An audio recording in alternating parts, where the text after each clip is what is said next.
Assalamualaikum warahmatullahi wabarakatuh. Perkenalkan, kami dari kelompok 155 KKNDM periode ke-65 di Universitas Airlangga tahun 2022. Di sini kami akan memaparkan tentang wawasan dan pencegahan stunting di masa pandemi COVID-19. Jadi, apa itu stunting dan bagaimana cara menanggulanginya, dan ada juga dampaknya. Next.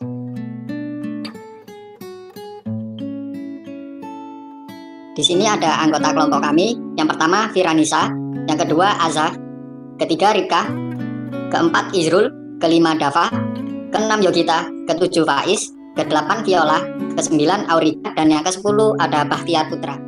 Oke, yang pertama kita mengetahui apa itu stunting dulu. Mengutip dari Kementerian Kesehatan Republik Indonesia, stunting adalah kondisi yang ditandai ketika panjang atau tinggi badan anak kurang jika dibandingkan dengan umurnya. Mudahnya, stunting ini yaitu kondisi di mana anak mengalami gangguan pertumbuhan sehingga menyebabkan tubuhnya lebih pendek ketimbang teman-teman seusianya. Banyak yang tidak tahu kalau anak pendek adalah tanda dari adanya masalah gizi kronis yang pertumbuhannya tubuh si kecil. Hanya saja perlu diingat bahwa anak pendek belum tentu stunting, sedangkan anak stunting pasti terlihat pendek. Terlebih lagi jika kondisi ini dialami anak yang masih di bawah usia 2 tahun dan harus ditangani dengan segera dan tepat. Tubuh pendek pada anak yang berada di bawah standar normal merupakan akibat dari kondisi kurangnya gizi yang telah berlangsung dalam waktu yang cukup lama. Hal tersebut yang kemudian membuat pertumbuhan tinggi badan anak terhambat sehingga mengakibatkan dirinya tergolong stunting. Namun, anak dengan tubuh pendek belum tentu serta-merta mengalami stunting. Kondisi ini hanya terjadi ketika asupan nutrisi harian anak kurang sehingga mempengaruhi perkembangan tinggi badannya. Next.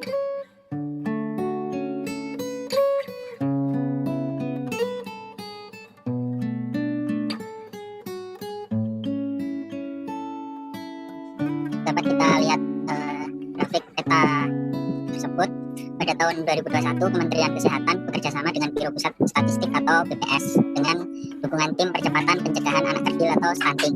Sekretariat Wakil Presiden Republik Indonesia melakukan studi status gizi Indonesia atau disingkat SSGI dengan mengumpulkan data di 34 provinsi dan 514 kabupaten atau kota dengan jumlah blok sensus sebanyak 14.889 blok sensus dan 153.228 balita.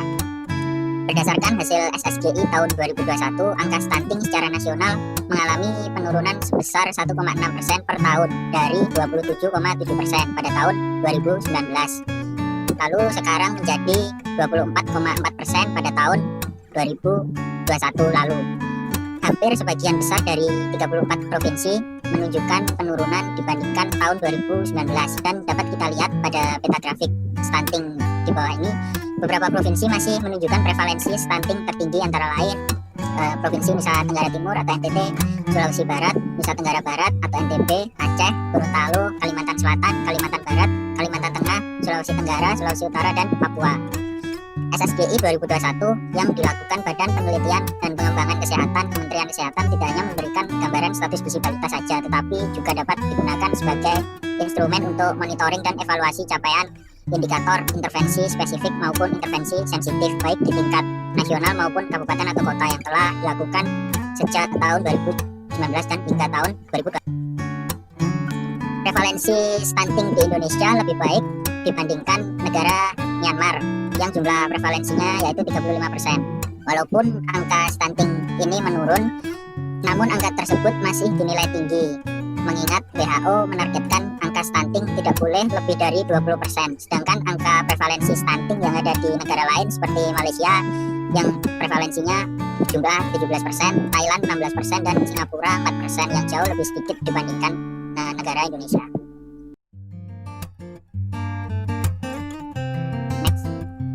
Kemudian yaitu dapat dipahami bahwa tidak semua anak balita yang berperawakan pendek itu dapat dikatakan bahwa dia mengalami stunting. Jadi pada anak balita yang dapat dikatakan stunting itu ketika anak balita tersebut itu telah diukur ketinggiannya pada tempat pelayanan kesehatan terdekat seperti dokter, bidan, posyandu maupun puskesmas. Jadi kita tidak dapat mengatakan atau mengira-ngira jika anak tersebut memiliki badan atau perawakan tubuh pendek itu mereka mengalami stunting. Adapun ciri-ciri lain yang dapat diketahui ketika anak atau balita mengalami stunting yaitu pertumbuhannya menjadi lambat. Pada pertumbuhan lambat ini diikuti dengan pertumbuhan gigi yang juga lambat, kemudian performa kemampuan fokus serta memori daya ingat pada proses belajar mengajar juga menurun, berbeda dengan anak yang tidak mengalami stunting.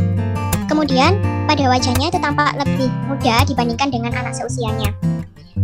Beberapa hasil peneliti mengatakan bahwa pada anak dengan usia 8-10 tahun, mereka memiliki kecenderungan yang lebih pendiam, menutup diri dari orang sekitarnya, dari lingkungannya. Kemudian pada berat badan balita juga memiliki kenaikan yang tidak signifikan, tidak seperti anak normal yang tidak mengalami stunting. Jadi berat badannya juga dapat cenderung menurun. Kemudian pada anak yang memiliki pengaruh pertumbuhan stunting, yang pertumbuhannya dipengaruhi oleh stunting, itu pertumbuhannya itu akan terhambat serta telat menstruasi pada anak wanita. Kemudian anak juga dapat mudah terserang penyakit infeksi.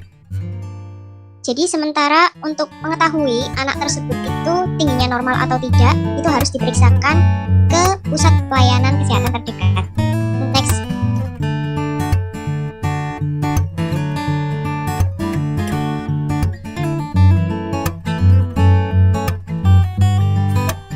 Nah, selanjutnya adalah penyebab stunting pada anak atau balita.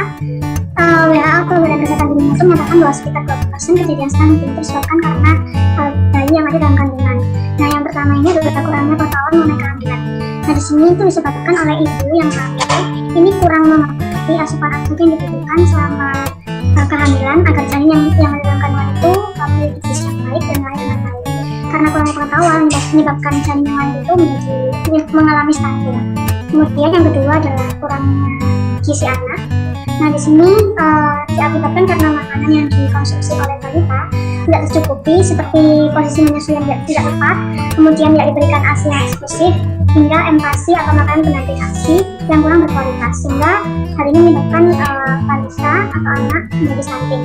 Kemudian yang ketiga adalah kurangnya air bersih, karena air bersih yang tidak layak dikonsumsi oleh anak-anak menyebabkan anak-anak tersebut mengalami stunting, dan karena mau tidak mau harus mengonsumsi air yang tidak layak untuk dikonsumsi. Selanjutnya itu ada kurang asupan gizi selama hamil. Jadi bisa dikatakan kalau kurangnya pengetahuan akan mengakibatkan asupan gizi pada ibu hamil, sehingga awal mula itulah terjadi hambatan pertumbuhan pada anak atau anak bayi atau balita. Lalu yang terakhir kurangnya makanan bergizi. Masalah kurang gizi ini bisa disebabkan oleh kurangnya asupan gizi dalam waktu cukup lama. Nah, sehingga mengakibatkan gangguan pertumbuhan pada anak, yaitu bisa dengan tinggi badan yang lebih rendah atau pendek dari standar usianya.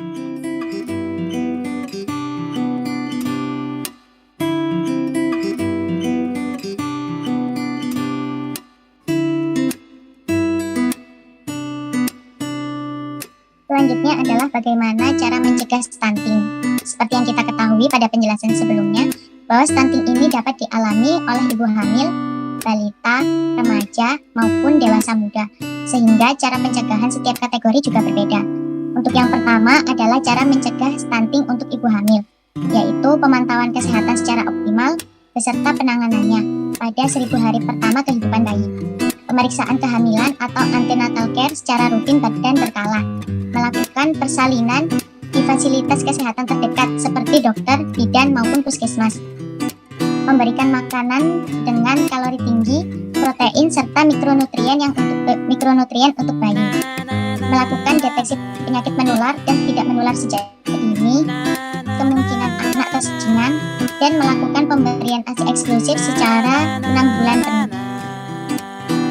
Sementara itu, cara mencegah stunting pada balita yaitu yang pertama, rutin memantau perkembangan balita.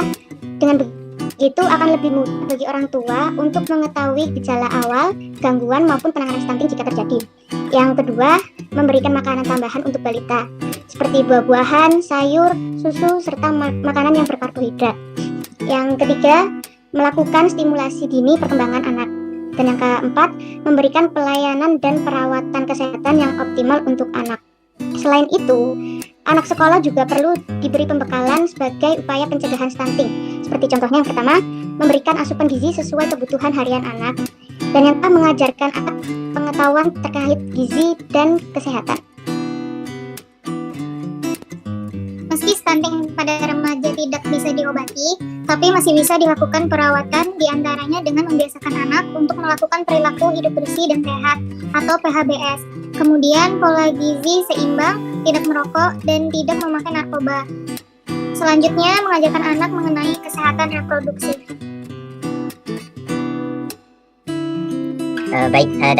Untuk mengenai penyakit stunting itu sendiri tidak hanya menyerang pada usia anak, balita maupun remaja, namun tidak menutup kemungkinan penyakit atau kelainan stunting ini juga menyerang pada usia dewasa, di mana pada usia dewasa ini dapat dilakukan pencegahan untuk menghindari dari kelainan stunting itu sendiri melalui pemberian atau penyediaan gizi yang cukup, di mana pemberian gizi ini harus kita cukupi melalui gizi yang sehat dengan komposisi mikronutrien yang meliputi vitamin dan mineral, dan juga makronutrien yang meliputi protein, lemak, dan juga karbohidrat.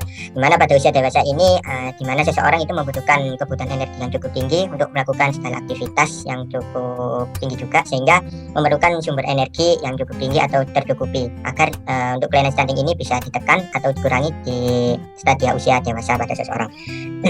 Nah, untuk pemberian nutrisi ini kita juga perlu kita perhatikan bahwa konsumsi gula, garam, dan lemak juga harus dipantau, tidak boleh berlebihan dan juga tidak boleh kurang. Dimana untuk konsumsi gula setiap orang itu yaitu sekitar 6-9 sendok makan, untuk garam yaitu sekitar 4 sendok makan, sedangkan untuk yang lemak atau yang preferred oil yaitu sekitar 5 sendok makan. Baik, sekian presentasi dari kelompok kami mengenai sosialisasi wawasan dan pencegahan stunting di masa pandemi COVID-19. Kurang lebihnya mohon maaf. Assalamualaikum warahmatullahi wabarakatuh. Mantap.